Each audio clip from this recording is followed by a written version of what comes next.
Have you ever wondered, what would Odin do? If the Norse god of wisdom walked among us today, would he settle for the 9-to-5 grind? Would he trade his spear for a spreadsheet?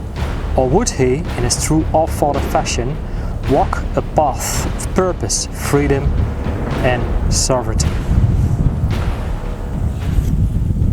Once again, welcome at Germanic Wellness, where we discover ancient wisdom from our ancestral European heritage roots and use this knowledge and wisdom to apply in our day-to-day life. In 2025, move beyond, we live in a completely different time. We don't live at a time of pre-medieval age.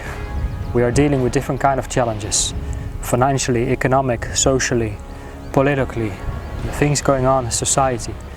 We live in a digital economy. So what would the archetype, the divine archetype of Odin do to generate wealth, abundance, freedom and of course sovereignty? What would he do to escape the 9-to-5 rat race, the matrix of modern day wage slavery? Let's find out. Now, the way I like to look at Odin is not just like a god with a beard living up in the sky looking upon us. I see it more as a divine archetype, a cluster of divine collective consciousness that exists within our society, within our culture, that has kind of like forgotten in one way or another, and that we can align ourselves with. It's also part of who we are, as long as we feel called and we want to pursue this calling. Also, I strongly believe this is also part of kind of like our soul's remembrance. You know, maybe some people like to identify themselves, they have been labeled with ADD, ADHD or autism, and they see the world from a different angle, a different perspective. Maybe people with ADHD have this hypersensitivity, hyperactivity to see beyond the veil. And maybe also to live in multiple states of being and consciousness all in once. But also this is the time where we are opening up to multiple states of being and consciousness, vibrational states of being all in once. It is just not really anymore that we live in a linear time-space reality, moving from today till tomorrow, where everything is existing here within the present moments. It is just a matter of aligning ourselves, our soul's calling. Also, within numerology, for example, we have a life path number 9. Those who are born at a specific day, time, etc., they have been given like a primary life path number. Those living on a life path number 9, 9 is also associated with the archetype of Odin itself, because he was born, or he presents really like Wotan Day, Wednesday. I mean, I was born at a Wednesday as well. But yeah, I carry the life path number 9 as well, and those living on that, they live on the highest calling, basically to transcend part of the ego. It is a very, very challenging path, because this is kind of like our last life lessons we have to go through.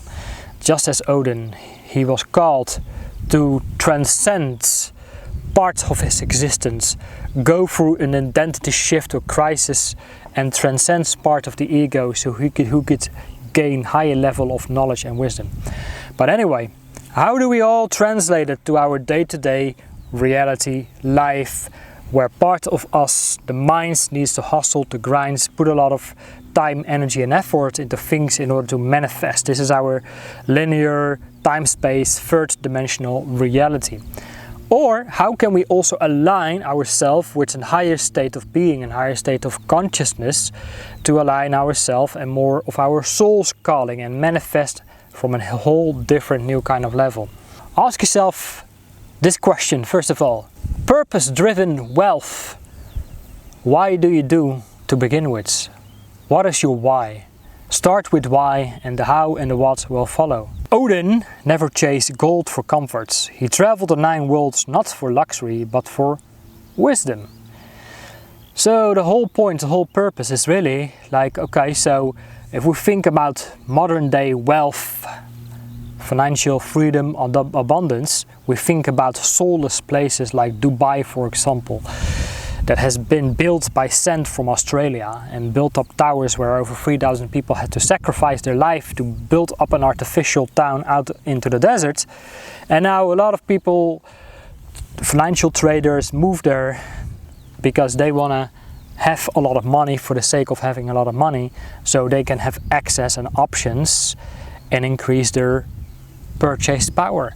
And it's just like cities that are losing themselves in artificial luxury, comfort, consumerism and materialism. So is this something that Odin really pursue? Once again, his soul's calling is to transcend the ego. It's not really longer identify ourselves with the 3D plane of existence of artificial comforts, conveniences, luxuries, of materialism and consumerism, but use money, the tool of money, to pursue wisdom and knowledge in order to connect with a higher calling of purpose, is to accumulate that and give it back to humanity and mankind. That's why he sacrificed himself on the World Tree, the Yggdrasil, for 9 days, 9 nights to gain insights and knowledge into the runes, the building blocks of our cosmology, the web of weirds, the vibrational library that exists all around us, the building blocks in our cosmic library, to gain insights through divination, to see where a soul is at this journey. Now let's go on. So he sacrificed his eye, not for power, but to see the unseen truth beneath reality. So ask yourself, really, what is your deeper why for seeking wealth? I think a big part of that is really like, how can we transcend the illusion of living in a golden cage, of sticking to one place only, where safe, convenience, comfortable, that we only started to do, mankind only started to do within a farmer-based society where we created farms, and farmers used to produce crops, and the civilization started to center around the farm.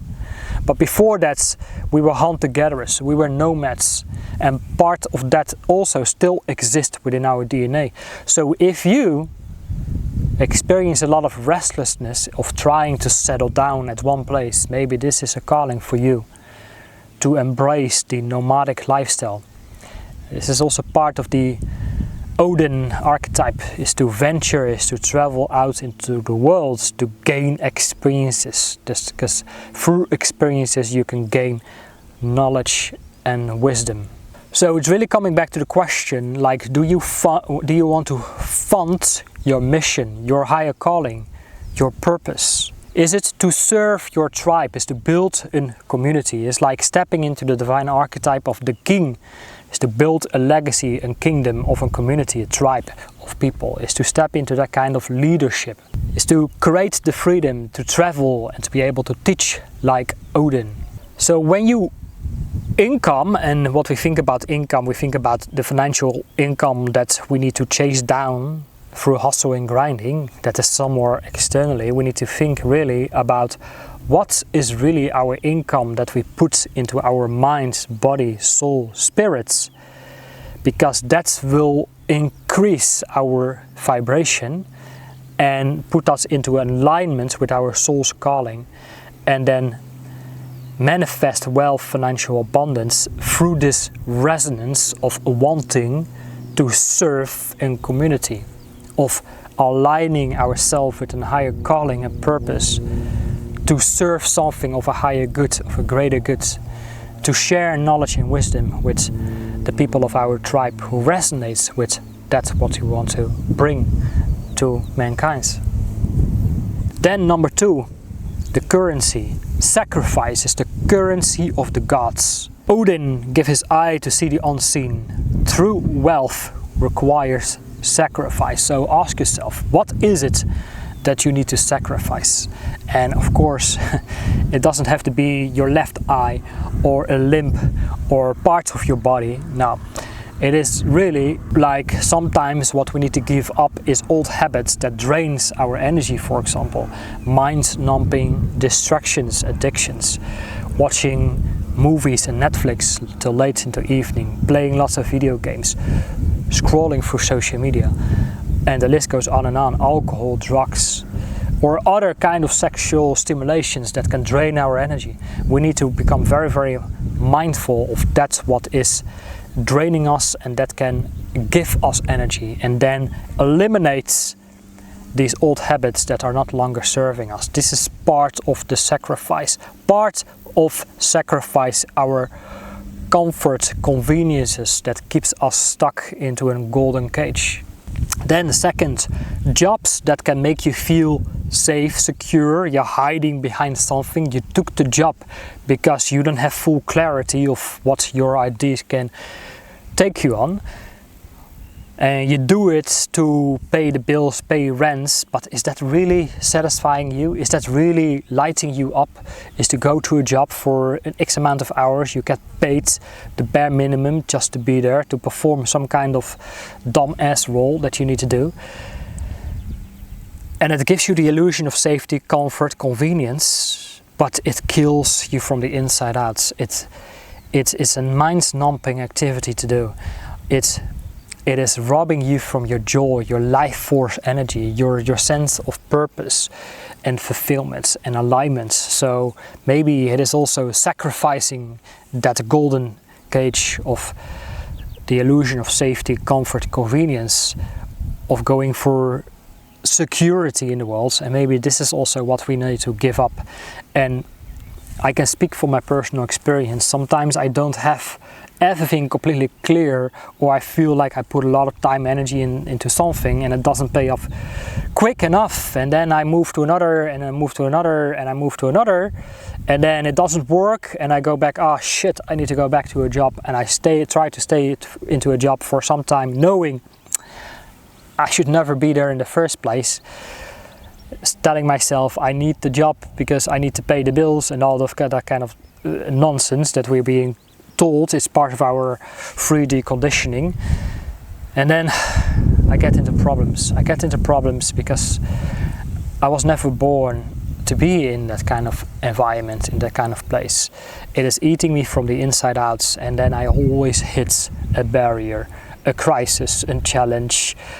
I get laid off or something else, or I need to move out, or it drains my energy so much, it gives me so much stress and anxiety, or I go through boredom, or a bore out, or burnout, or things like that. This is all signs is that we are not on a line with our true soul's calling. Then the third thing that comes to sacrifice is the people who do not believe in our calling.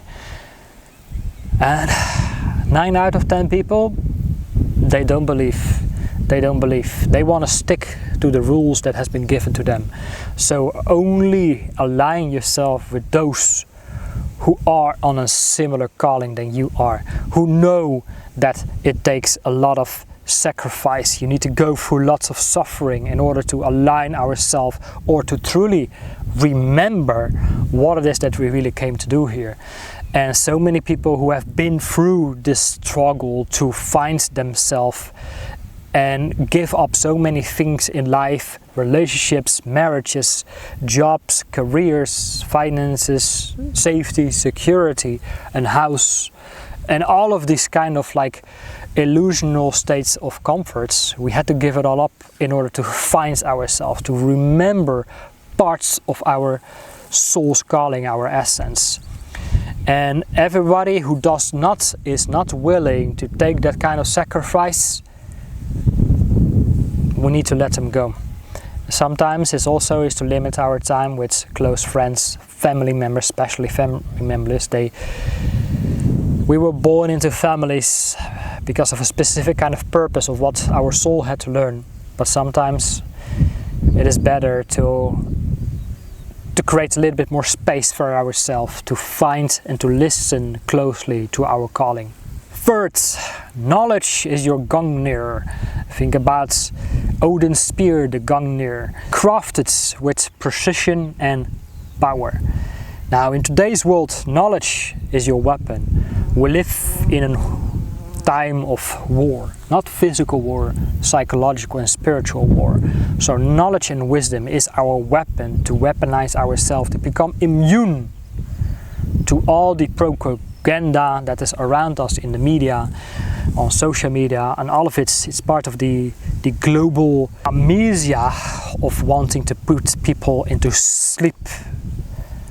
So there are forces in the world that can suck our soul dry and become numb, and who can be used as slaves into a cost of living, inflation, financial kind of crisis, and who are just spinning the wheels trying to keep up with it. But for us, if we go for the knowledge, the wisdom, it is our way to redefine our own inner matrix, our state of being, our consciousness, so we can move out of this matrix of limited beliefs and a lower state of consciousness. So we do not connect with that anymore. We redefine ourselves by going through this so-called identity crisis, or when we opening up our ego for our higher states of consciousness to come into. It's like the movie The Matrix, where they had to hide underneath the ground in underground cities, and then the robots came. They were drilling holes into the outside layers of this doom they were in. See it like this, you know. Higher consciousness is like the robots that are drilling holes in our outside layers of our ego, and it means this higher state of consciousness, of light consciousness, that so to speak, are coming into our ego state of being, and that's how we align more or bring more, integrate more of this higher archetypical knowledge and wisdom. And that's really our weapon against this spiritual, psychological warfare that we are in. But it also really comes to the right kind of skills and knowledge, like sacred tools and knowledge that we can use to share with others, like the knowledge of the runes, the knowledge of divination, or the healing arts, think about that.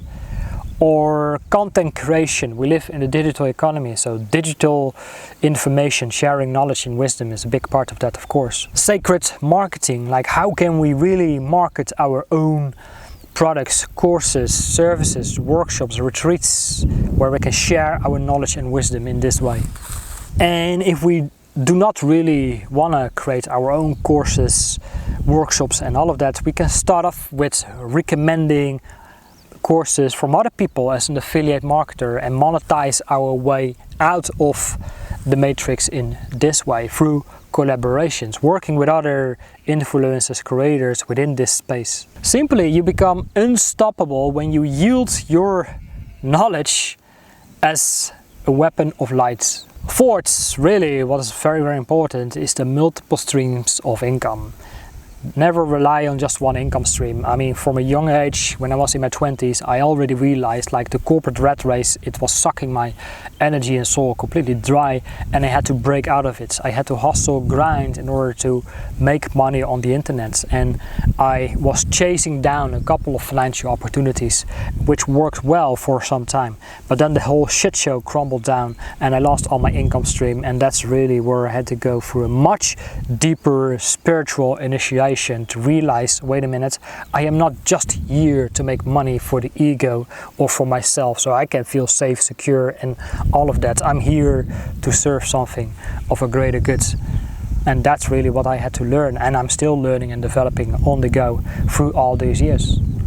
Just like Odin, who traveled through the 9 worlds, the 9 realms, you know, he was never just sticking to one state of being.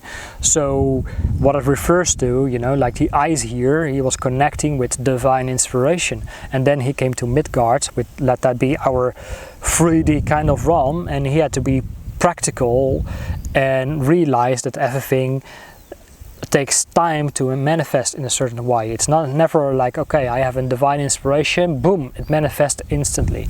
Of course, when we are more aligned, eventually that starts to happen, but within our time-space reality, it takes time. There is a delay when things are unfolding, of course, and for a lot of spiritual beings that is in frustration, because maybe our soul remembers part of that part that we can manifest instantly when we think about something, and then it shows up instantly, but in this realm there's a delay. So for that reason we need to think about how can we create multiple offers, from one-on-one services, online group coaching calls, one-on-one coaching, for example, or offline workshops and events, retreats, online courses, affiliate offers, or brand deals or collaborations. It's all like part of a funnel we are building.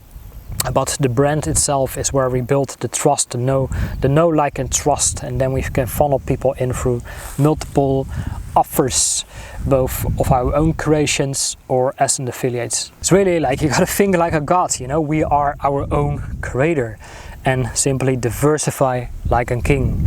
And king who built a kingdom, his legacy, you know, he was not only pulling taxes out of one revenue stream.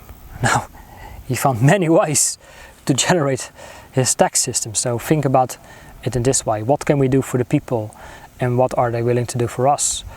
Or how can we create the value, build the value, so they want to return something of value? That's really how we can think like a king. Then number 5, follow your intuition, but plan like a strategist. Strategy is everything. This is the whole balance between the left brain and the right brain. I mean, Odin, he was both a seer who could see beyond the veil, but also a strategist. He listens to the ravens of Hanin and Munin, thought and memory. They traveled around the realms to gather insights, knowledge and wisdom back towards Odin. So, you know, this is part of the intuition. Listen to our thoughts and to our memories. Strategy is important, but always act with foresight. Listen to our intuition, our spirit guides, dreams, to the runes. Sometimes we get lost in our own overthinking. We can do a rune reading really quick to see where we are at right now within our energy and vibration, and what is next for us, by asking ourselves clear questions and intentions. Then build a strategy, content, offers, systems. Can we systemize our process? Can we automate it? Can we outsource it? And then can we scale it? Which is all part of the analytical, strategic way of thinking. Then number 6, build your tribe. In my case, the wolf pack. You know, it's a soul community, a soul tribe for men. The wolf pack. You know, I mean, the wolf, it refers to the spirit animal or the power animal, and the wolf, it's really like the leader who goes together and hunts together in a pack of wolf. But also part of the weakness of the wolf is he yearns for solitude. Solitude, of course, is important, is where we can contemplate and reflect on everything, is to get in touch with the vision and our instinct. The wolf is very in touch with his instinct, with his intuition, very sensitive to his external surroundings. If you come across a wolf in the wild, maybe he's very careful with approaching things, you know. It's part of the wolf spirit as well. It's very cautious. It's very cautious. It's not easily to trust others. It is a thing that we need to be aware of, especially as entrepreneurs. You know, we need to be able to open ourselves up, to be able to trust with others, so we can make these collaborations. But once the trust is there, there's loyalty for life. It's part of the Pisces. I'm a Pisces. It's also part of the Pisces archetype as well, the zodiac sign. You know, once the trust is established, there's loyalty for life until the trust has been damaged for one reason, and then the relationship is done, it's over. So once again, collaborate with other creators, build an aligned community, and be the alpha who wants to serve and lead, protects and uplifts. Remember, the lone wolf survived, but the pack thrives. Is what I like to go with. Then number 7, travel with intention. Odin didn't wander to escape. So many of us, we go on a travel to escape from our reality for a short period of time. We call it a holiday. But of course, the ideal is to build a lifestyle you don't need a holiday from. And only short breaks and then coming back to the same kind of misery, it's counterintuitive. So Odin, he didn't just travel or wander to escape.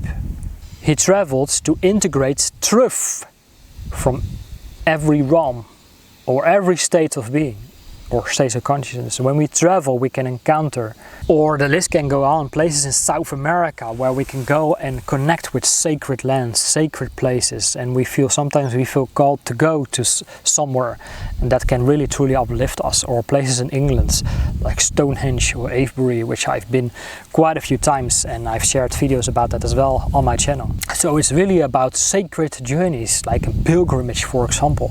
This can really light us up, and of course learn from other cultures and countries and from other people who see the world from a different perspective. Get out of our own bubble and be able to open up, not judge or whatever, but see how they see the world from their own standpoints, and then take it in the way you want it. And of course, share teachings from our own wisdom and experiences. This is really through the part of collaboration. So it's really about how can we build the brands that can fund the travels and bring these experiences back into our brands or business. And then of course let our travels feed our soul. I think this is absolutely essential. So really, to give it my final thoughts, Odin would not chase wealth. He would magnetize it by walking his truth, serving his tribe, and committing to the long path of wisdom. You are not here just to make money, you're here to become a sovereign soul.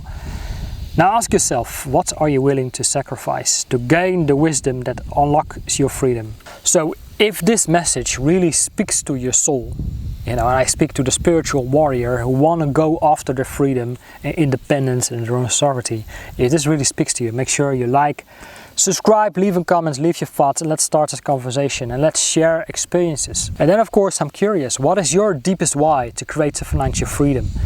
And I'm not talking about wealth to create and buy lots of luxury vehicles, for example, which is of course nice to experience for some time.